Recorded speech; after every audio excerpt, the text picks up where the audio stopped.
উপন্যাস প্রেমঘোর লিখেছেন নার্গিস সুলতানা রিপা। পর্ব 11।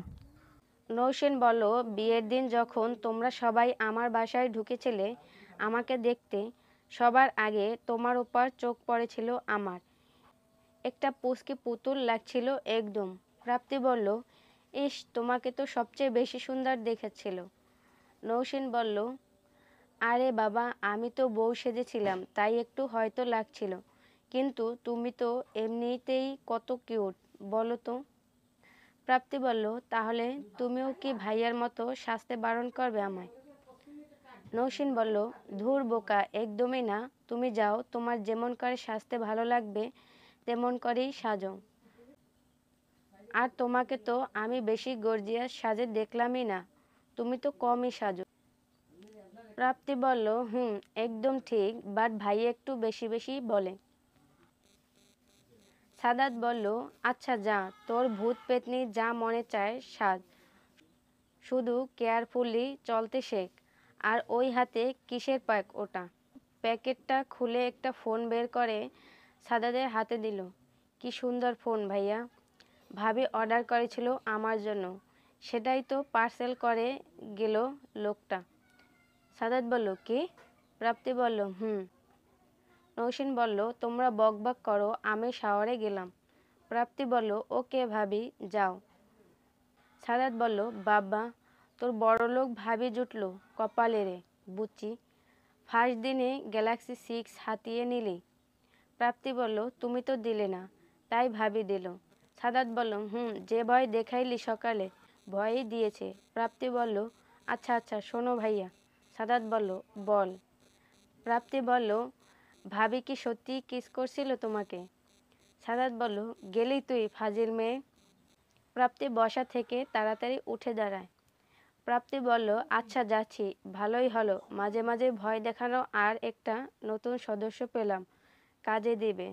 প্রাপ্তি নিজের রুমে চলে যায়। কিছুক্ষণ পর নৌসেন শাওয়ার থেকে বের হয়ে আসে, চুল মুছতে মুছতে। সাদাত বলল, কি হলো কাজটা? নৌসেন বলল, কি? সাদাতের দিকে ফিরে সাদাত নৌসেনের কাছে এসে, ওকে ফোন দিলা কেন?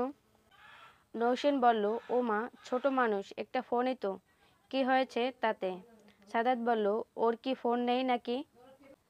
নৌসেন বলল, আরে এমন করে কেন বলছো? তাছাড়া আমি সকালের কাহিনীর জন্য ফোনটা দিইনি। আর যাই হোক, আমি তোমাকে লিপ কিস করছি এই কথাটাও বাবা আর কাকার সামনে বলবে না, কিন্তু যেভাবেই হোক মেয়েটা তো ওর ভাবির কাছে একটা নতুন জিনিস চাইছে, তাই আর কি। আর নতুন বউয়ের কাছে তো বরের ছোট ভাই বোনরা কত কিছু চায়। তোমার তো সবাই বড়, এই তো একটা মাত্র ছোট বোন। সাদাত বলল, ওকে মানলাম, তো আমি কি দিতাম না?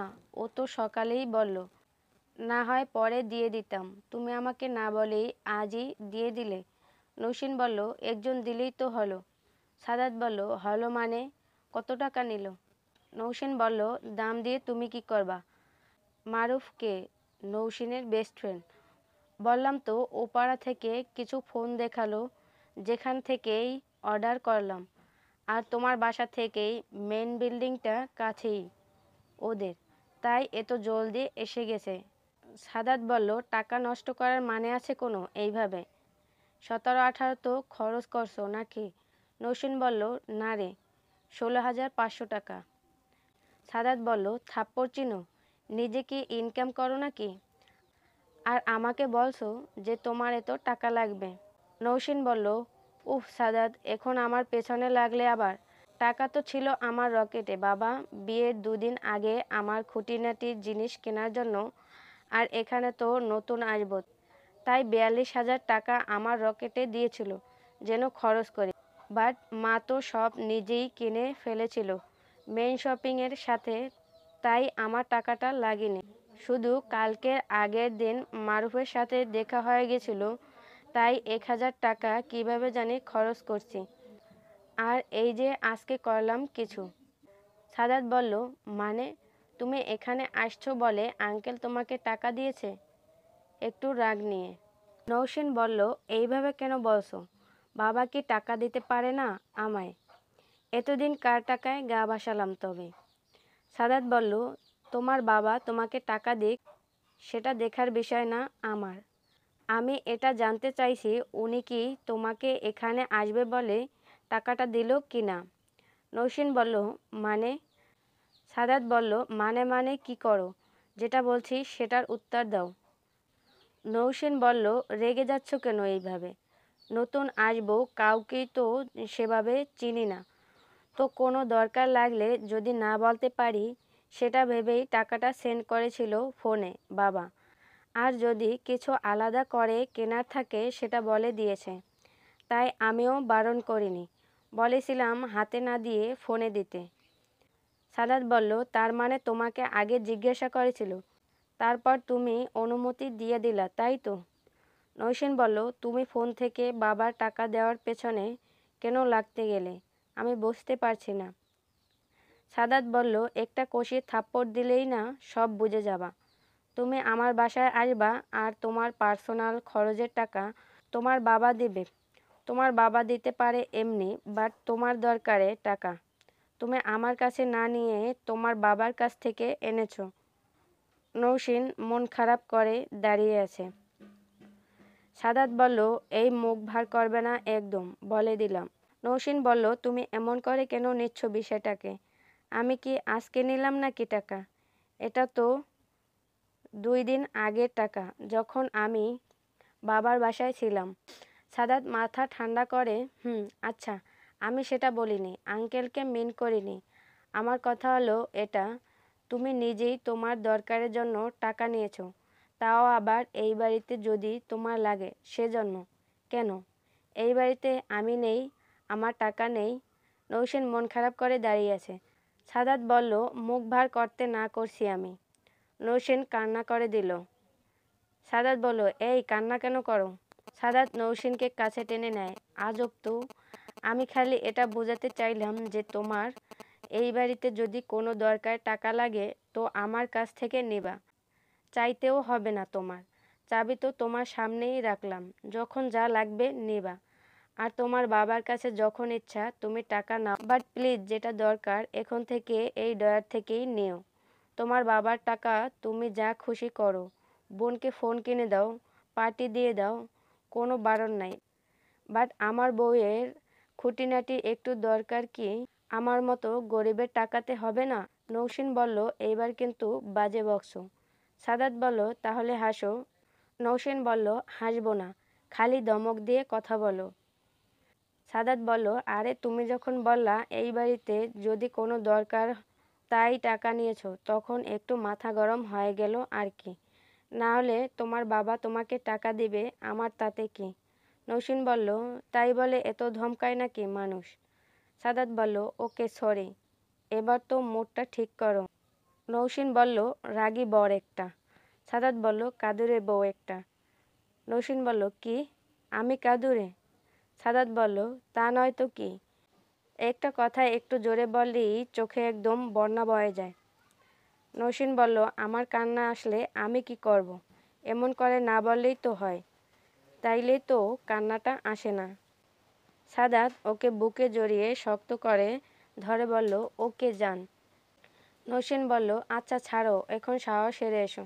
সাদাত বলল, নৌসিন বলল, আমি নামাজ পড়ব এখন, তুমি শাওয়ার সেরে নামাজ পড়তে যাবা মসজিদে, ওকে? সাদাত বলল, ওকে। নৌসিন নামাজ পড়ে নাই। সাদাত গোসল সেরে আসে। নৌসিন বলল, কি হলো, বসে আছো যে, যাবা না মসজিদে? সাদাত বলল, যাবো তো, তোমার জন্য ওয়েট করছিলাম আর কি, এখনো 15 মিনিট বাকি আছে নামাজে। নৌসিন বলল, ও শার্ট পরে যাও তুমি নামাজে? সাদাত বলল, শুক্রবার পাঞ্জাবি পরে যাই।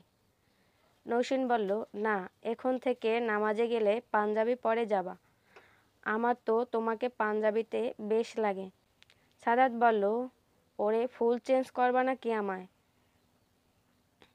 নৌসিন বলল, মোটেই না, আমার বর এমনি অনেক বেস্ট, বুঝলে তো, এই ছোটোখাটো একটু অভ্যাসগুলো তুমি পরিবর্তন করে নেবা। যেমন সকালে নামাজটা তুমি আগে পড়তে না, কিন্তু বাকিগুলো ঠিক পড়তে। সকালে অ্যালার্ম দিলেও তো তোমার ঘুম ভাঙে না, বাট এখন তো আমি আসছি, ডেকে দিব। এইরকম কিছু কিছু জিনিস। সাদাত বলল, ওকে ওকে। সাদাত পাঞ্জাবি বের করতে আলমারিটা খুলে, এই মেয়ে কি এইসব? নৌসিন বলল, কি? সাদাত বলল, আলমারিতে এত কি রাখছো? এত বড় সব ডেস্ক তো ফাঁকা ছিল, আজ তো এক কোনাও ফাঁকা নেই। নৌসিন বলল, তো আমারগুলো কি ব্যাগেই থাকবে নাকি? আর আমি তো এখনো কিছু আনিনি। কাল রাতে কে না কে ব্যাগ গুছিয়ে দিয়েছে। আজ তো বাসায় যাব, তখন তো আরও আনতে হবে। সাদাত বলল, আরও মানে? এখানে তো 50টা শাড়ি মনে হচ্ছে আমার। আরও? নৌসিন বলল, আরে এগুলো কি সব আমি এনেছি নাকি?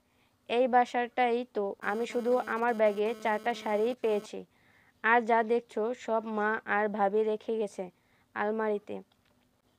আর আমাকে তো আরও ড্রেস আনতে হবে। বিয়ের আগের দিন মা ভার্সিটিতে যাওয়ার জন্য এক গাদা ড্রেস কিনে দিয়েছে। বলছে বিয়ের আগে যেগুলো ব্যবহার করেছি সেটা তোমার বাসায় যেন না করি। তো সেগুলো আনতে হবে, তা না হলে শাড়ি পরে ক্লাস করতে হবে। সাদাত বলল, হায় আল্লাহ, একটা মেয়ের এত কিছু লাগে কেন? নৌসিন চুল ড্রাই করতে লাগলো, আয়নার সামনে বসে। লাগে। তোমার মতো 4-5টা শার্টে তো আর আমাদের হবে না। কত কি লাগে রে, আস্তে আস্তে দেখবা। সাদাত বলল, তাই তো দেখছি। এই তুমি চুলে ড্রাই দিচ্ছ যে? নৌসিন বলল, সব সময় দেই না। একটু পরেই তো পার্লার থেকে লোক আসবে আর আমি এখন নিচে যাব, তাই ড্রাই করে নিচ্ছি, না হলে করতাম না। সাদাত বলল, করো না। আমি চাই না যে আমার বউয়ের এত সুন্দর চুলগুলো ফ্যাকাশে হয়ে যাক। পাঞ্জাবি পরতে পরতে নৌসিনের চুলগুলো শুকানো শেষ। নৌসিন বলল, বাহ, বেশ লাগছে তো তোমায়, আবার প্রেমে পড়ে যাচ্ছি। সাদাত নৌসিনের কাছে এসে ওকে আয়নার দিকে ঘুরিয়ে নিল। পেছন থেকে জড়িয়ে নিয়ে আয়নার দিকে তাকিয়ে সাদাত জিজ্ঞেস করলো, দেখো তো কে বেশি সুন্দর? নৌসিন বলল, যা, এভাবে কম্পেয়ার করা যায় নাকি? তবে তুমি আমার চেয়ে মোর বেটার। ইভেন তুমি যদি আমাকে বিয়ে না করতে তাহলে আরও অনেক সুন্দর, ভালো সুন্দরী একটা মেয়ে পেতে।